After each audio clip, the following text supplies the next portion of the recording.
माझ्या लेकरांनो, रविवार हा केवळ विश्रांतीचा दिवस नाही, तर आत्मचिंतनाचा, नशुद्धीचा आणि पुढील आठवड्याच्या तयारीचा दिवस आहे. 6 दिवस माणूस धावतो, कामात गुंततो, संसाराच्या जबाबदाऱ्यात अडकतो. पण रविवारी जर मनाला थांबवून स्वतःकडे पाहिलं नाही, तर आयुष्य फक्त धावपळीतच संपून जाईल. रविवारी सकाळी उशिरापर्यंत झोपणं यात काही गैर नाही, पण उठल्यानंतर मन शुद्ध ठेवणं महत्त्वाचं आहे. उठताच परमेश्वराचं, गुरूचं स्मरण करा. 2 क्षण डोळे मिटून स्वतःला विचारा, या आठवड्यात मी काय योग्य केलं? कुठे चुकलो?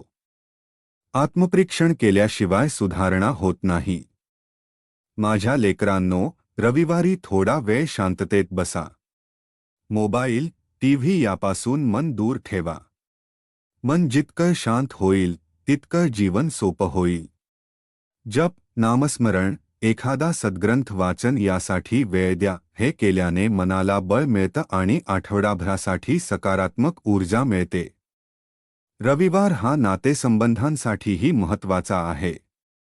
घरच्यांशी प्रेमाने बोला, आईवडिलांच्या चरणी डोकं ठेवा, मुलांबरोबर वेळ घालवा. संसारात पैसा महत्त्वाचा आहे, पण नाती जपणं त्याहून महत्त्वाचं आहे.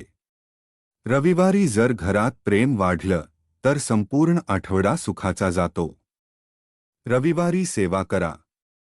एखाद्याला मदत करा, गरजूंना अन्न द्या, आजारी माणसाची चौकशी करा. सेवा हीच खरी पूजा आहे. ज्याच्या हातून सेवा घडते, त्याच्या आयुष्यात दुःख फार काळ टिकत नाही. आणि लक्षात ठेवा माझ्या लेकरांनो, रविवार हा आळशीपणासाठी नाही. शरीराला विश्रांती द्या, पण मनाला आळस लागू देऊ नका. पुढील आठवड्याची योजना करा, आपली ध्येय आठवा आणि नव्या जोमाने कर्मासाठी तयार व्हा. रविवारी जर मन स्वच्छ झालं, तर सोमवार आपोआप सुंदर होतो. मी नेहमी तुमच्याबरोबर आहे. श्रद्धा ठेवा, कर्म करत राहा आणि फळ माझ्यावर सोडा.